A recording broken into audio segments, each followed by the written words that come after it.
Welcome to the Slop Farm. Enjoy the video. You begin by selecting the right hardware, a lightweight GPS collar or clip-on module rated for your dog's size.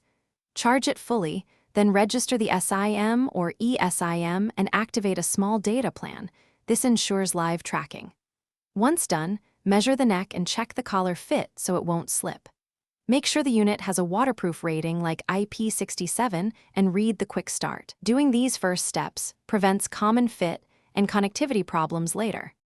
Now you attach the module or put on the collar, positioning the antenna toward open sky and away from metal parts to improve reception.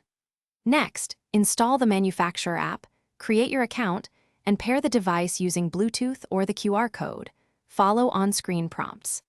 Then configure tracking frequency and battery-saving modes, set geofences and safe zones, and enable low battery and exit alerts. This detailed setup balances accuracy with battery life and prepares you finish by testing outdoors. Walk a route and monitor location accuracy, latency, and return-to-home behavior. Make any physical adjustments, secure wiring, trim loose straps, and confirm the collar sits snug without chafing. Monitor battery drain across 24 to 48 hours and tweak report intervals if needed. If you lose signal or get no fix, restart the device, verify SIM activation and data, move somewhere with a clear sky view, and then contact support if problems persist. This step closes the loop on reliability. Thanks for watching. Consider subscribing if we helped you today.